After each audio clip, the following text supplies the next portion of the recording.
Hello दोस्तों, हमारे YouTube channel में आपका स्वागत है। जैसा कि आप ये न्यूज़ देख रहे हैं, ग्वालियर हाई कोर्ट में ये याचिका लगी थी और इस याचिका को खारिज किया गया है। अब सवाल ये उठता है कि ये याचिका खारिज होने के बाद वर्ग 2 के अभ्यर्थियों को इसका लाभ मिलेगा या हानि।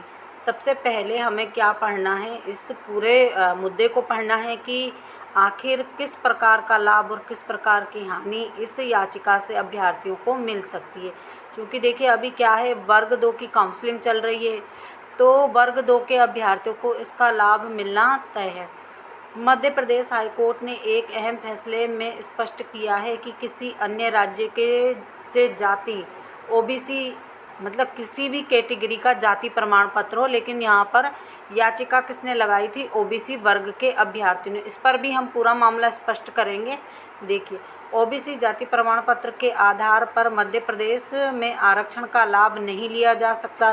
कोर्ट ने यह भी कहा है कि विवाह के आधार पर किसी महिला को उसके पति की जाति का आरक्षण लाभ नहीं मिल सकता। मामले में याचिकाकर्ता अर्चना दांगी, जो मूल रूप से उत्तर प्रदेश की निवासी हैं, याचिका दायर कर अपनी उम्मीदवारी निरस्त किए जाने को चुनौती दी थी। उन्होंने उच्च माध्यमिक शिक्षक पात्रता परीक्षा 2018 उत्तीर्ण की, लेकिन दस्तावेज सत्यापन के दौरान उनका चयन इस आधार पर निरस्त कर दिया गया कि उनका ओबीसी प्रमाण पत्र उत्तर प्रदेश का है। याचिकाकर्ता का तर्क था कि दांगी जाति उत्तर प्रदेश और मध्य प्रदेश दोनों राज्यों में ओबीसी की श्रेणी में शामिल है। साथ ही उन्होंने यह भी दलील दी कि विवाह के बाद वे मध्य प्रदेश की निवासी हो गई हैं, इसलिए उन्हें यहां आरक्षण का लाभ मिलना चाहिए। वहीं राज्य की ओर से कहा गया कि जाति का निर्धारण जन्म के आधार पर होता है, ना कि विवाह या निवास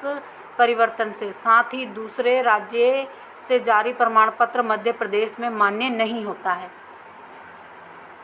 तो ये मध्य प्रदेश ग्वालियर जो आपकी हाई कोर्ट की खंडपीठ है, वहाँ का एक महत्वपूर्ण फैसला है कि अब मान लीजिए कोई भी महिला है, जैसे देखिए पुरुष अभ्यर्थियों के लिए तो ये प्रॉब्लम नहीं जाती है, महिला अभ्यर्थियों के लिए ज़्यादा जाती है। क्योंकि महिला अभ्यर्थी अगर दूसरे स्टेट से इस स्टेट में विवाह होकर आया है तो वो जनरल कैटेगरी में ही फाइट करेगी, यानी यूआर कैटेगरी में वो अभ्यर्थी रहेंगे। आपको उन कैटेगरी का, चाहे वो किसी भी कैटेगरी से बिलोंग करते हो, यानी कि चाहे ओबीसी हो, ईडब्ल्यूएस हो, एससी एसटी या किसी भी कैटेगरी वाइज हो, वहाँ पर उनको लाभ नहीं मिल पाएगा। अब देखिए, कोर्ट ने यह कहा है कि कोर्ट ने दोनों पक्षों की दलील सुनने के बाद कहा है कि यह मुद्दा पहले ही सुप्रीम कोर्ट और विभिन्न न्यायालयों द्वारा स्पष्ट किया जा चुका है। न्यायालय ने अपने निर्णय में कहा है कि कोई भी व्यक्ति एक राज्य से दूसरे राज्य जाने पर अपनी जाति की आरक्षण स्थिति साथ नहीं ले जा सकता है, भले ही वह जाति दोनों ही राज्यों में समान सूची में हो।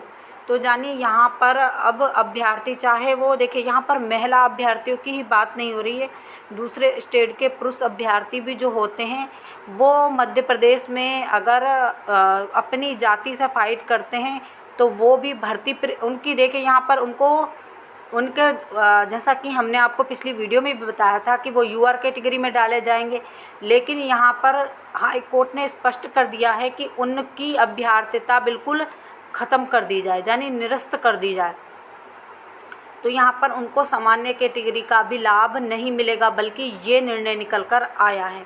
तो इसी प्रकार की जानकारी के लिए हमारे साथ बने रहिए। जो लोग चैनल पर पहली बार विजिट कर रहे हैं, प्लीज़ चैनल को भी सब्सक्राइब कर लीजिए। वीडियो को अधिक से अधिक लाइक कीजिए, शेयर कीजिए। Thank you.